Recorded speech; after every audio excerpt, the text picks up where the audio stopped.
You could be a salmon swimming in the ocean. You could be living for that upstream motion. You could be a sockeye dying in a creek, back to the land in a couple of weeks. You could be a river carving out stone, carrying the rain to its ultimate home, carrying the forest always in reach, rolling over rocks to a salty beach.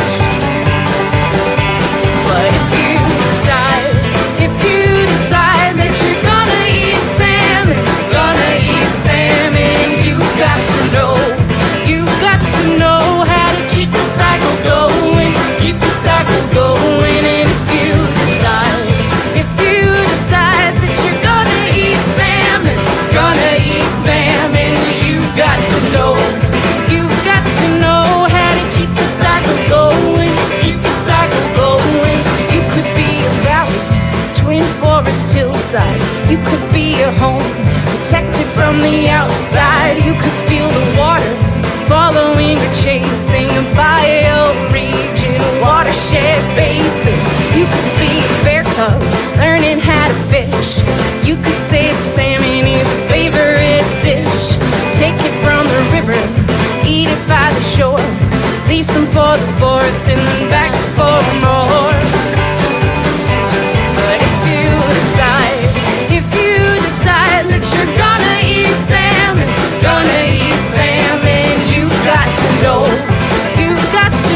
how to keep the cycle going, keep the cycle going. And if you decide that you're gonna eat salmon, well, you've got to know how to keep the cycle going, keep the cycle going.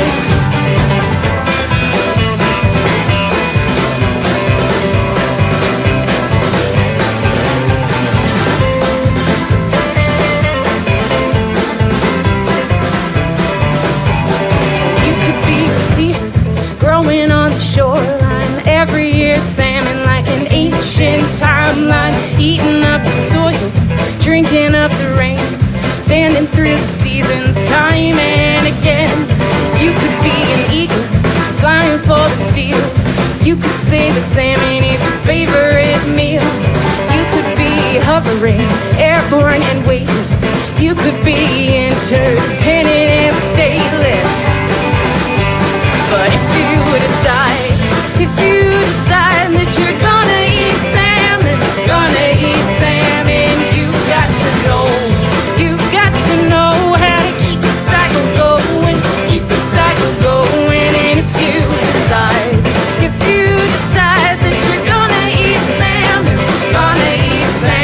well, you've got to know how to keep the cycle going, keep the cycle going, keep the cycle going, Keep the cycle going, keep the cycle going, keep the cycle going. Well, you've